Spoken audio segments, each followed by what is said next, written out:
열왕기하 23장에서도 말씀 보겠습니다. 23장 10절에서 14절. 왕이 또 흰놈의 아들 골짜기의 도벳을 더럽게 하여 사람으로 몰록에게 드리기 위하여 그 자녀를 불로 지나가게 하지 못하게 하고, 또 유다 열왕이 태양을 위하여 드린 말들을 제하여 버렸으니 이 말들은 여호와의 전으로 들어가는 곳의 근처 시종 나단 멜렉의 집 곁에 있던 것이며, 또 태양 수레를 불사르고 유다 열왕이 아하스의 다락 지붕에 세운 단들과 므낫세가 여호와의 전 두 마당에 세운 단들을 왕이 다 헐고 거기서 빠내려서 그 가루를 기드론 시내에 쏟아버리고, 또 예루살렘 앞 멸망산 우편에 세운 산당을 더럽게 하였으니 이는 옛적에 이스라엘 왕 솔로몬이 시돈 사람의 가증한 아스타롯과 모압 사람의 가증한 그모스와 암몬 자손의 가증한 밀곰을 위하여 세웠던 것이며, 왕이 또 석상들을 깨뜨리며 아세라 목상들을 찍고 사람의 해골로 그곳에 채웠더라. 또 예루살렘 앞 멸망산 우편에 세운 산당을 더럽게 하였으니 그랬습니다. 멸망산이라는 게 나왔어요. 멸망산. 그 성서사전을 찾아보니까 이 멸망산이 뭘 얘기하냐면 감람산을 멸망산이라고 그러는 거예요. 감람산을. 감람산 많이 들어보셨죠? 성경에 여러 번 나오니까. 그러면 왜 감람산을 멸망산이라고 했느냐는 거예요. 이제 그 이유에 대해서 좀 오늘 얘기를 해보겠습니다. 요한복음 8장 1절 2절. 각각 집으로 돌아가고 예수는 감람산으로 가시다. 아침에 다시 성전으로 들어오시니 백성이 다 나오는지라 앉으사 저희를 가르치시더니. 그 다음에 마태복음 24장 3절. 예수께서 감람산 위에 앉으셨을 때에 제자들이 종용이 와서 가로되 우리에게 이르소서 어느 때에 이런 일이 있겠사오며 또 주의 임하심과 세상 끝에는 무슨 징조가 있사오리이까. 그러니까 이 감람산이요, 예수님이 이 땅에 계실 때 자주 가셨어요. 거기요. 예수님이 계셨던 곳과 감람산하고 굉장히 많이 지명이 나옵니다. 감람산으로 기도하러 가셨고 쉬시려도 가셨고 지나는 길에도 들리셨고. 그래서 여기 이제 감람산에 또 앉아 계실 때 제자들이 이 마지막 때에 무슨 징조가 있겠습니까 하는 것도 거기서 물어봤고, 거기 누가복음 24장이나 쭉 또 나오지 않습니까? 아까 읽었잖아요, 우리가. 그래서 이 감람산은 예수님께서 이 땅에 계시는 동안 아주 자주 가시던 장소였습니다. 감람산에 가셔서 기도도 하시고 또 쉬시기도 하시고. 그래서 그런지 이제 예수님께서 이 땅에 재림하실 때가 있죠. 공중 재림 아닙니다. 지상 재림하실 때. 그 장소에 다시 오십니다. 스갈에서 14장 4절 5절. 그날에 그의 발이 예루살렘 앞 곧 동편 감람산에 서실 것이요 감람산은 그 한가운데가 동서로 갈라져 매우 큰 골짜기가 되어서 산 절반은 북으로 절반은 남으로 옮기고 그 산골짜기는 아셀까지 미칠지라. 너희가 그의 산골짜기로 도망하되 유다 왕 우시야 때에 지진을 피하여 도망하던 것 같이 하리라. 나의 하나님 여호와께서 임하실 것이요 모든 거룩한 자가 주와 함께 하리라. 그래서 주님께서 마지막에 지상 재림을 하시는데 이 재림이 두 번 있습니다. 공중에 재림하시고 7년 후에 지상에 재림하시고 재림 두 번 하십니다. 그래서 공중 재림은 공중에 하시고 교회가 올라가고 그 다음에 모든 신부들과 함께 같이 지상에 재림을 합니다. 그 7년 후로 보는 거예요. 근데 어디에 재림을 하시냐면 장소가 지상에 재림하실 때 그 발이 예루살렘 앞 동편 감람산에 임하신다 그랬어요. 그 다음에 스가랴 14장 4절. 그날에 그의 발이 예루살렘 앞 곧 동편 감람산에 서실 것이요 감람산은 그 한가운데가 동서로 갈라져 매우 큰 골짜기가 되어서 산 절반은 북으로 절반은 남으로 옮기고. 그래서 예수님 발이 예루살렘 앞 동편 감람산에 서시게 된다는 거예요. 근데 그 감람산에 서시게 되는 순간에 감람산이 한가운데가 동서로 갈라진다는 거예요. 그래서 그날은 예수님의 지상 재림하시는 날을 말합니다. 근데 그때 감람산이 동서로 갈라진다는 거예요. 그래서 이거는 그 신앙과 관계없는 어떤 지질학자가 우연히 그 산을 조사하고 있었어요. 한참 된 얘기입니다. 10년이 넘었습니다. 근데 알게 되는데 그 산의 이 지질 구조가 특이하다는 거예요. 정말 특이한 구조라는 거예요. 그래서 뭔가 충격을 받으면 갈라지게 돼 있다, 그 산이요. 그 사람은 신앙과 아무 관계없는 사람이에요. 그래서 그 사람이 그걸 가지고 굉장히 무슨 논문이라고 그런 비슷한 걸 내고 그랬어요. 특이한 지질 구조를 발견했다, 내가. 그래서 그 산은 무슨 충격이 가해지면 갈라지게 돼 있다는 거예요, 이게. 그래서 말씀 그대로 예수님 재림하실 때 감람산이 두 쪽으로 갈라질 겁니다. 그래서 방금도 얘기했습니다만 예수님이 두 번 재림하시는 거예요. 한 번은 공중 재림, 그리고 또 하나는 지상 재림. 그런데 이 공중 재림은 신랑인 예수님께서 신부인 교회를 데리러 오는 재림인 거예요. 공중에. 그날은 아무도 모릅니다. 아무도 모르고 오직 구원받은 하나님의 자녀들만 알게 그날 오십니다. 그래서 무덤 속에 있는 자들은 일제히 부활하고 살아있는 자들은 호련히 변화가 되어서 공중으로 올라갈 거예요. 휴거라고 그러죠. 나는요, 그 호련히 변화돼서 올라가는 그날을 사모합니다. 돌아가는 세계 정세를 볼 때 우리 때의 그 일이 날 확률이 아주 높아졌습니다. 그리고 이제 공중에서 7년 동안 혼인잔치를 하시는데, 혼인잔치 아무리 길게 7년 하는 사람 없습니다. 신혼여행 아무리 부자도 1000년 동안 안 갑니다. 근데 우리는, 하나님은 혼인도 그 신혼여행도 하나님답게 하세요. 공중재림 7년 만에, 7년이 뭘 하느냐면 공중에서 혼인잔치 하는 거예요. 그동안에 지상에서는 아까 말한 대환란이 벌어집니다. 그래서 그 7년 동안 혼인잔치를 마치고 우리와 함께 지상재림을 하세요, 그분이. 그때는 들림을 받지 못하고 땅에 남았던 사람들 있죠. 그 사람들이 다 복에 오십니다. 공중재림은 아무도 모르게 우리만 알게 들림 받는 거고요. 그 다음에 지상재림은 다 알게 오십니다. 다 알게. 아마 그 TV나 인터넷이나 다 중계될지도 모르겠어요. 생중계. 하여튼 전 세계가 다 복에 오십니다. 마태복음 24장 27절부터 31절 한번 읽어보세요. 번개가 동편에서 나서 서편까지 번쩍임 같이 인자의 임함도 그러하리라. 죽음이 있는 곳에는 독수리들이 모일지니라.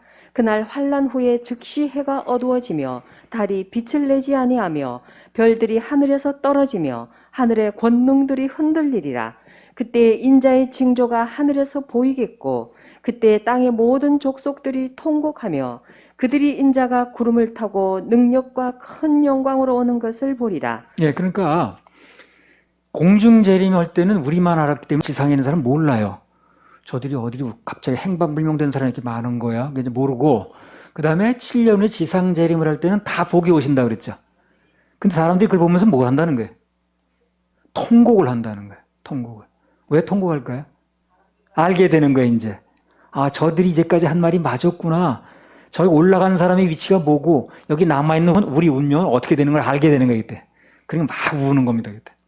아하, 우리는 이제 심판받고 지옥 갈 일밖에 없구나. 구원받은 사람이 들어간 게 아니구나 하는 걸 알게 되는 거예요. 지상에 있는 사람들은. 그중에 목사도 있을 겁니다. 계시록 1장 7절. 볼지어다 구름을 타고 오시리라. 각인의 눈이 그를 보겠고 그를 찌른 자들도 볼 터이요. 땅에 있는 모든 족속이 그를 인하여 애곡하리니 그러하리라. 아멘. 그래서 땅에는 모든 족속이 다 통곡을 한 날이 와요. 아, 이제 저들 올라간 사람은 저렇게 됐는데 참 영광스러운 모습으로 오거든요. 그때 변화된 모습이니까. 근데 자기네들은 땅에서 육체를 그냥 가진 모습으로 죽으면 썩는 모습으로 있는 거거든. 그리고 우리 운명이 이제 앞으로 어떻게 될 것인가. 아, 우리는 이제 심판받고 지옥 갈 일밖에 하는 걸 알게 되는 거예요, 이때. 그러니까 통곡을 합니다. 땅에 있는 사람들.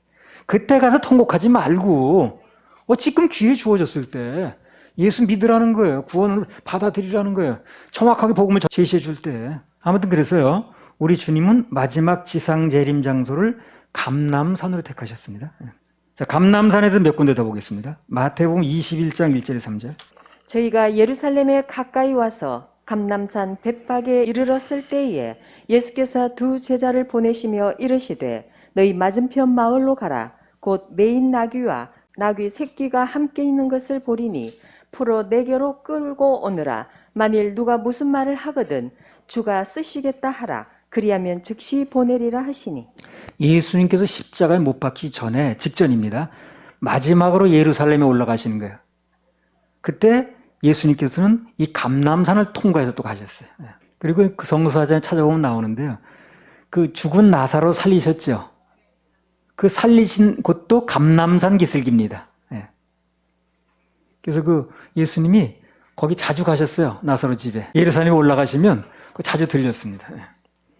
그러니까 이 감람산이 아주 예수님 밀접하게 관련이 있고 즐겨 찾으시던 곳이라는 거예요. 그리고 나중에 보면요. 이제 예수님 부활하시고 승천하셨죠. 승천하실 때도 감람산에 또 하셨어요. 그리고 간 그대로 오신다고 그랬거든요. 그래 감람산에 다시 오시는 거예요. 자, 보세요. 사도행전 1장 9절에서 12절. 이 말씀을 마치시고 저희 보는 데서 올리워 가시니 구름이 저를 가리워 보이지 않게 하더라. 올라가실 때에 제자들이 자세히 하늘을 쳐다보고 있는데 흰옷 입은 두 사람이 저희 곁에 서서 가로되 갈릴리 사람들아 어찌하여 서서 하늘을 쳐다보느냐. 너희 가운데서 하늘로 올리우신 이 예수는 하늘로 가심을 본 그대로 오시리라 하였느니라. 제자들이 감람원이라 하는 산으로부터 예루살렘에 돌아오니 이 산은 예루살렘에서 가까워 안식일에 가기 알맞은 길이라. 그럼 예수님 승천하신 산이 어디라는 거예요? 감람산이라는 거예요. 그래서 하늘로 올라가신 산이 감람산이고 그 모습 그대로 오신다고 그랬기 때문에 그 감람산의 지상재림을 그대로 하시는 겁니다. 그래서 이제까지 한 말의 요점은 뭐냐? 감람산이 예수님과 관련이 있을 때는 전부 좋은 의미로 쓰여졌다는 겁니다. 좋은 의미로. 그렇죠? 우리 기억에 감람산이 나쁜 기억으로 남아있지 않죠? 감람산 하면 예수님이 자주 가시던 곳, 그것을 기도하시던 곳, 나사로가 살고 있던 동네로 자주 가시던 곳, 거기서 승천하신 곳, 거기 재림하시는 곳, 굉장히 좋은 기억으로 남아있습니다. 감람산이. 자, 그렇게 놓고 오늘 본문인 열왕기하 23장 다시 보자는 거예요. 23장 13절. 또 예루살렘 앞 멸망산 우편에 세운 산당을 더럽게 하였으니 이는 옛적에 이스라엘 왕 솔로몬이 시돈 사람의 가증한 아스다롯과 모압 사람의 가증한 그모스와 암몬 자손의 가증한 밀곰을 위하여 세웠던 것이며. 그래서 이스라엘 왕들이 무슨 여기 나왔죠. 뭐 암몬 자손의 가증한 신, 뭐 밀곰, 무슨 뭐 어쩌고 뭐 아스다로 이런 걸 세워가지고 거기서 엉뚱한 짓거리를 하고 있을 때, 다시 말하면 하나님과 관계가 없을 때 거기서 주님이 안 계실 때는 그 산이 무슨 산이야? 멸망산이라는 거예요. 똑같은 산이에요, 그게. 똑같은 산인데 예수님과 관련이 있을 때는 감람산인데, 그러나 예수님과 관련이 없는, 하나님과 관계가 없는 그런 아주 못된 짓들을 하고 있을 때는 이스라엘 왕들이 그때는 그 산을 멸망산이라고 불렀다는 거예요. 그러면 똑같은 산인데 어떤 때는 감람산으로, 또 다른 때는 멸망산으로 불려진 이유가 뭐냐? 그것도 이유가 있겠죠. 그러니까 정답은 지금 얘기했듯이 그겁니다. 감람산이든 어디든, 무슨 뭐 한국 땅이든 어디든 마찬가지. 그게 한국이든 싱가포르든 호주든 예수가 없는, 예수와 관계가 없는 때는 뭡니까? 그게 멸망산이 되는 거예요. 그걸 얘기하려고 그런 거예요, 지금요. 예. 그러니까 내가 여기서 얼마나 잘 먹고 잘 살아, 여기 가면 편해, 무슨 저 나라는 살기 좋아, 그게 중요한 게 아니라는 거예요. 거기 예수가 있느냐 없느냐, 예수가 있으면 감람산, 예수가 없으면 멸망산이 돼버리는 거예요. 그걸 우리가 알아야 되는 거예요. 그걸 기준에 두고 살 때를 선택하든가 말든가 해야 되는 거지. 아, 여기가 살기가 좋아, 무슨 부산이 좋아, 서울이 좋아, 찍고 대구가 좋아, 그게 중요한 게 아닌 거예요, 지금요. 어디에 살든 그게 무슨 뭐 환경이 지금 무슨 아파트 평수가 크든 작든 이게 중요한 게 아니에요. 그건 근본적인 문제가 아닌 거예요. 근본적인 문제는 예수와 관련이 있으면 감람산이고, 이스라엘 왕들이 거기서 뭐 그 멸망할 그 짓거리들 하고 있을 때 무슨 환경이 나빴던 건 아니에요. 그들도 잘 먹고 살 때도 있었어요. 그러나 중요한 건 예수님이 안 계실 때, 하나님과 관계가 없으면, 예배에 실패하면, 다른 이방신들을 섬기고 있을 땐 멸망산이라고 그러는 거예요. 지금 예루살렘도 마찬가지입니다. 원래 예루살렘은요, 샬롬, 평화와 평강의 도시라는 뜻이에요, 그게요. 예루살렘이. 근데 지금 그곳에 예수님이 안 계시거든요. 그러니까 평화의 도시가 아닙니다, 지금은요. 완전 전쟁의 도시예요, 예루살렘. 세계 화약고입니다, 오히려 거기가. 그래서 그 예루살렘 때문에 뭐 중동이나 더 나아가서는 세계가 긴장하고 있어요, 세계가. 3차 대전도 그 예루살렘 때문에 일어날 걸로 봅니다, 지금. 왜 그러냐면요. 이스라엘 사람들은 성전 신앙이에요. 성전에 가서 제사를 지내면 죄가 없어지고 한다고 다 이렇게 믿는 거거든, 지금도.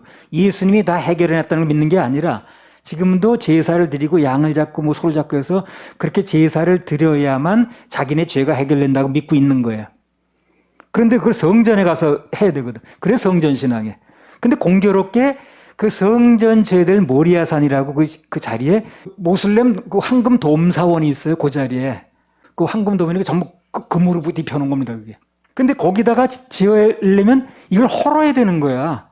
허는 날이 이제 세계대전이 일어나는 날이에요. 그렇게 민감한 사안이 지금. 이스라엘 백성들이 지금 이 제사를 못 드려서 죄가 해결이 안 되니까 아주 몸살이야 그냥. 맨날 통곡에 가서 우는 거야. 그래서 그들의 소원은 성전 짓는 거야. 성전 지어서 이제 제사를 드려야 되는 거야. 그래 이제 이 죄가 해결된다고 보는 거야. 불쌍하죠. 이미 예수님이 해결해 놓으시던 걸 모르니까. 그래서 성전 지을 준비를 다 해놨습니다. 아주 그냥 뭐 그야말로 뭐 못까지 다 준비했는데 문제는 거기 그 모슬렘 그 사원이 지어져 있는 거예요. 황금 돔사원이라고. 그걸 헐어야만 더 지어야 되는 거예요. 그 자리에 지어야 되는 거예요. 모리아산, 아라우나의 타작마당 다 거기에 그게 똑같은 겁니다. 그 이삭을 번제로 드리려던 모리아산이 딱 그 장소입니다. 그래서 예루살렘이 진짜 평화의 도시가 되려면 진짜 평화의 왕이신 예수님이 오셔야 되는 거예요. 예. 안식일은 안 그렇습니까? 안식일도 마찬가지입니다. 진정한 안식은요, 안식일의 주인이신 예수님이 내 마음에 오셔야 돼요. 그래 안식이 오는 거예요.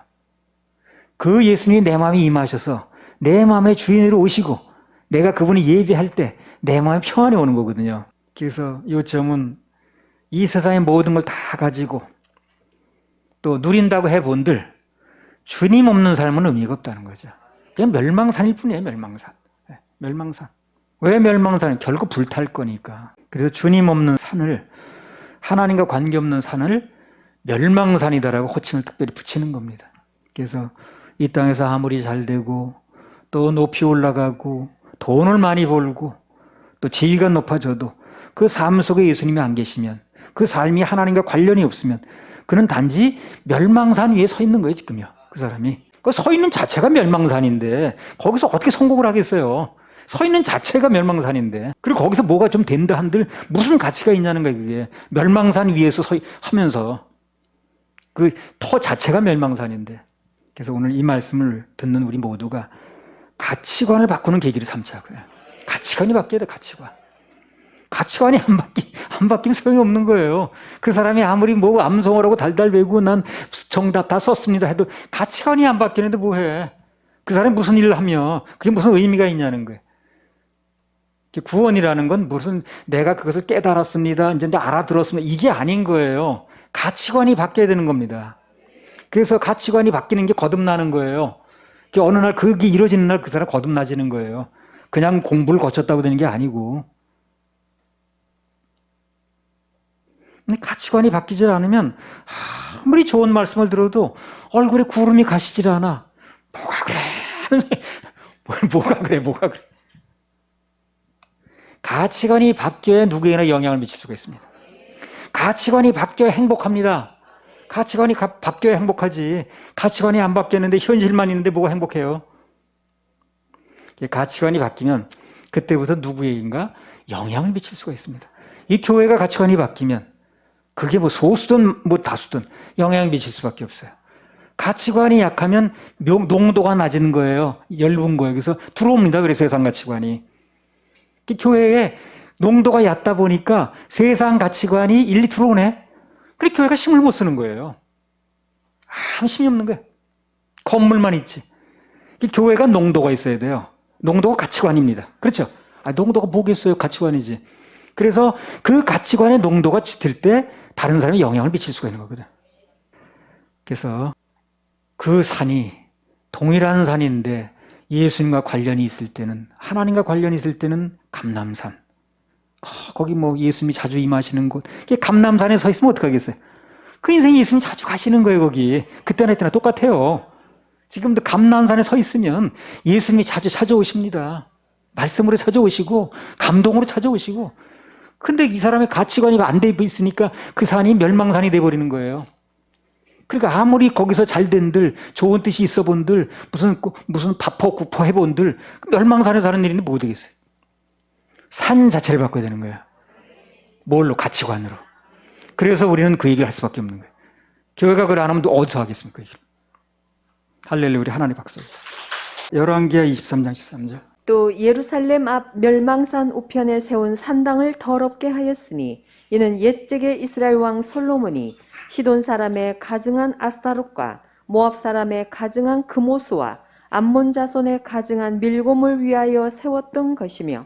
여기 보면 지금 무슨 얘기를 하고 있냐면 예수님 없으면 모든 산이 다 멸망산이 된다는 거야. 그 얘기 이제 좀 연결돼 조금만 더 하려고 그래요. 누가복음 2장 41절부터 47절. 그 부모가 해마다 유월절을 당하면 예루살렘으로 가더니 예수께서 12살 될 때에 저희가 이 절기의 전례를 쫓아 올라갔다가 그날들을 마치고 돌아갈 때에 아이 예수는 예루살렘에 머무셨더라.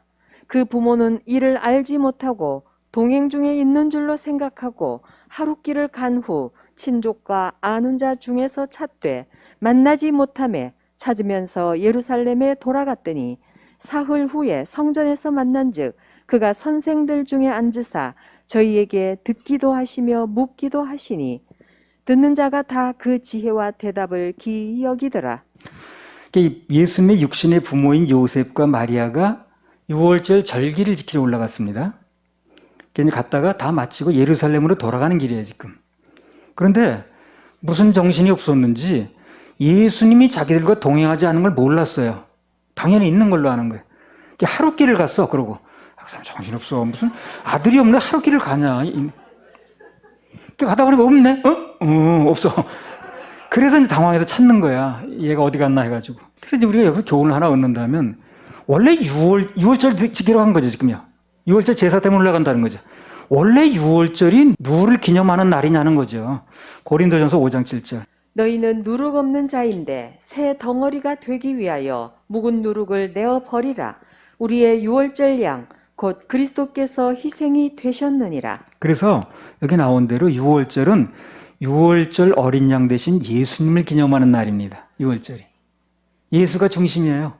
6월절 올라가면 예수가 있어야지. 한마디로 6월절의 주인공은 예수님이시라는 거예요. 그러니까 6월절은 예수님을 빼놓고는, 예수님을 제외하고는 생각할 수가 없는 거예요. 근데 오늘날 사람들에게 보면요, 예수 없는 6월절이 너무나 많습니다. 지킨다고 절기는 지키는데 예수가 없어. 6월절 주인공이 예수님인데 예수 없는 6월절이라. 그러니까 예수가 없는데 있다고 착각한 거거든요, 사람들이. 그리고 우리 삶의 진정한 구원자 예수가 없는데 있는 것으로 어떻게 해요? 착각하는 거예요. 똑같습니다. 똑같아요. 예수 없는 6월절. 그러니까 자기는 있는 줄 알고 왔겠죠. 없는 줄 알았으면 찾았겠지. 가다 보니까 없는 거야. 그런 사태가 벌어지는 거야, 앞으로요. 자기는 예수와 같이 가는 줄 아는 거예요, 지금요, 사람들이. 근데 가보니까 나중에 결말에 가보니까 없는 거야. 그래서 마리아와 요셉의 경우처럼 자기들이 예수님과 동행하는 줄로 갔는데 실제로는 예수가 없었다는 거죠. 그런데 자기는 같이 가고 있다고 생각한 거지, 지금요. 그러니까 하루길을 갔겠지. 그래서 자기들은 없는데 있다고 생각하고 같이 가고 있다고 착각을 하고 있으니까 그게 이제 보통 문제가 아니라는 거예요. 이게 오늘날 많은 사람이 이루어지는 일이에요, 지금요. 거기 예수님이 그 당시에 있었던 일만 문제가 아니고 그거는 그대로 써놓은 거지만 실제로는 오늘날 이 사태가 벌어지는 거예요. 다 예수님 있는 줄 알아. 우리 예수님 안 계시면 어디 계셔? 다 있는 줄 아는데 실제로 없는 걸 모르는 거야. 그래서 어떤 것이 됐든 간에 그 속에 예수님이 안 계시면, 예수님과 연결이 안 되면 아까 멸망단이듯이 그게 바로 예수 없는 6월절이라. 비 없는 구름이야.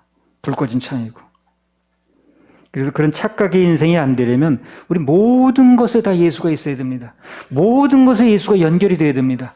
하나님의 영광과 사명과 다 관련이 있어야 돼요. 뭐 심는 사명을 가지든 뭘 가리키는 사명이 있든 자꾸 예수님과 관련이 있어야 됩니다.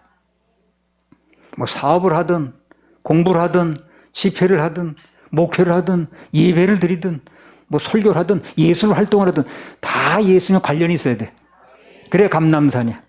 그래 예수 있는 6월절이라. 알맹이가 있어야지. 방금 말했듯이 6월절의 주인공은 예수님인데 예수 없는 6월절이 무슨 소용이 있어. 그래서 6월절 절기만 지켰지.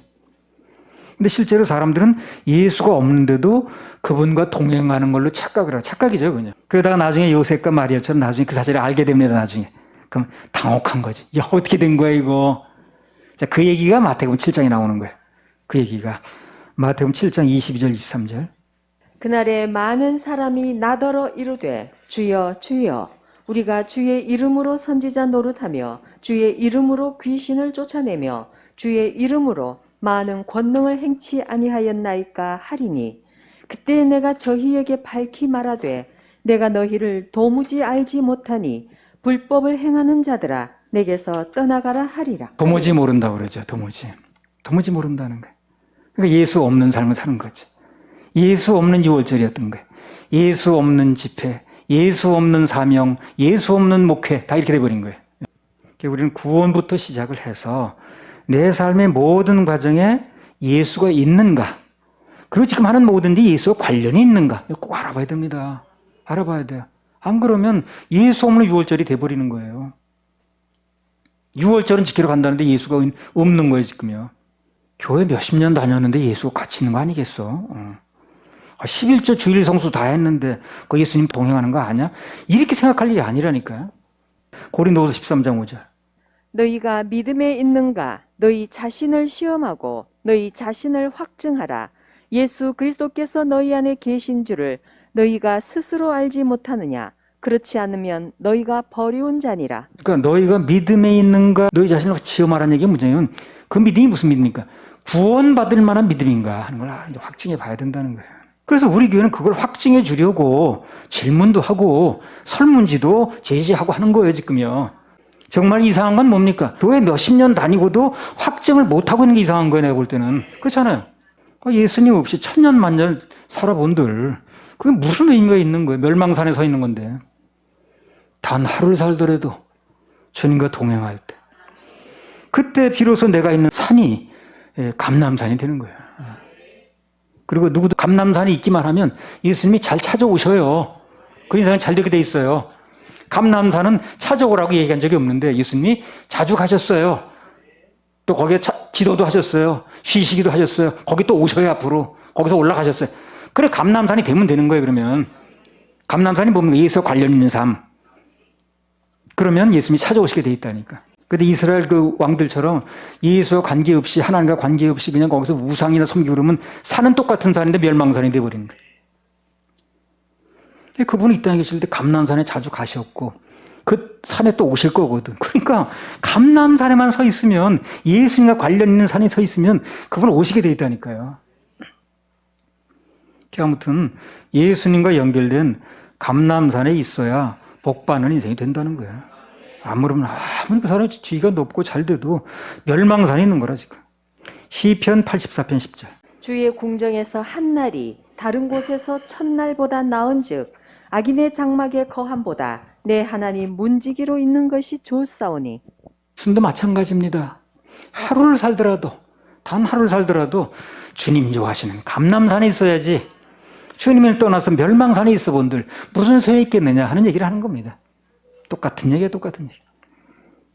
우리가 하는 모든 일은 무조건 예수님이 있어야 되고 예수님과 연관이 있어야 되고 그래야 감람산이지 예수 없는 산은 멸망산이다 하는 얘기입니다. 성경학에서도 금메달이 나뉜다고 그랬잖아요.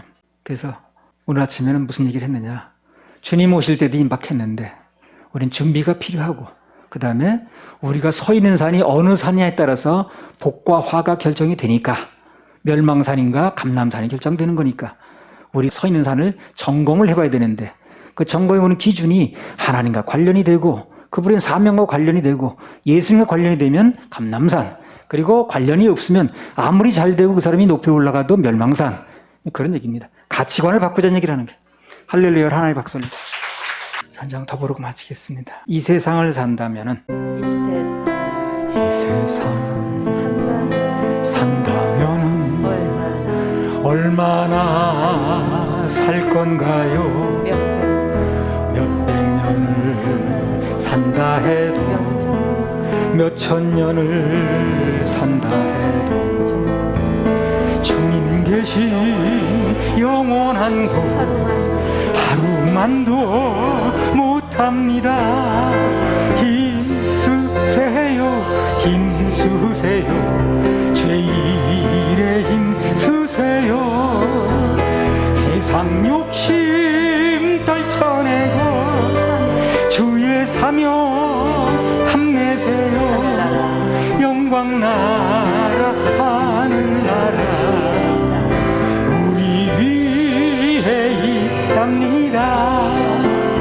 부귀영화 세상 권세 일순간 지나는데 단 하루를 살더라도 주님 위해 살아야 자네. 주님 오실 그날에는 통곡하게 된답니다. 전하세요 전하세요 죄복음 전하세요.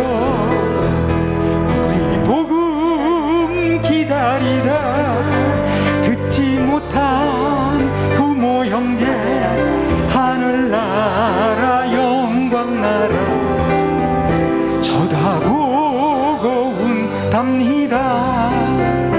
주님 위해 일하는데 어려움 많다지만 어려운 일 참아내면 기쁜 일은 더 많지요. 어찌하여 입으로만 주여 주여 한답니까? 일하세요 일하세요 주님 위해 일하세요. 전도 충만 기쁨 충만 기도 충만 성령 충만 하늘나라